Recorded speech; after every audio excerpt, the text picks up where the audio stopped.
Welcome back to part two at the Getty Museum, where we're going to go into my favourite room and have a look at some of the pieces that really stood out to me.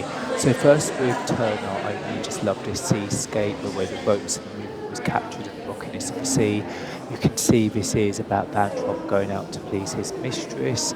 I'd be really more interested to know more behind it. You can see the tilt of the hat. You can see this kind of activity going on. It gives me an idea of they didn't want to go in his sea, but they wanted to impress, as it says, his mistress, and I feel a really beautiful painting. Pierre pour Pardon, Justice and Divine Vengeance, but pursuing crime I just adored. This has so much narrative, I could just look at that for quite a while. And then we were back to another Turner as well. So all these exceptional storytelling pieces, one after the other, all in the same space. It's really exciting to see because this was especially exciting as this one is based in Italy, and I know Turner was really fascinated with Italy and actually made a trip to go to Italy, captivated a lot of sketchbook details and used that for his paintings going forwards, but he may have not been able to go as much as he would have wanted, especially with the period of time and travel at that point. I just love looking at the columns, the light, the way it's reflected, and it really gives me an idea of Rome.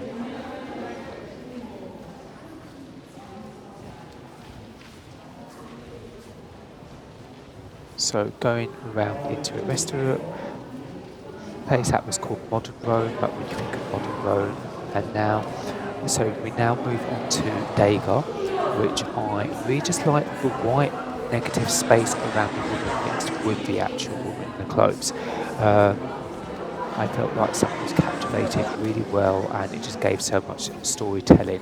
Where the texture of this one by Claude Monet really gave me really beautiful feeling of the paint and how it was just built up in quite a textural event.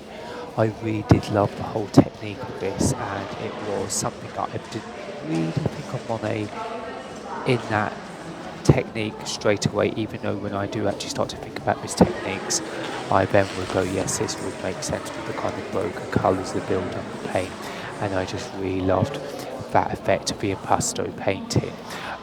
Moving on to the next one of Monet as well, this is where I'd more think of the traditional colours with the lights, the lilacs, the dabbles of the paint, and with the kind of brush strokes that would give me more of an actual impression of Monet, but I loved both. I really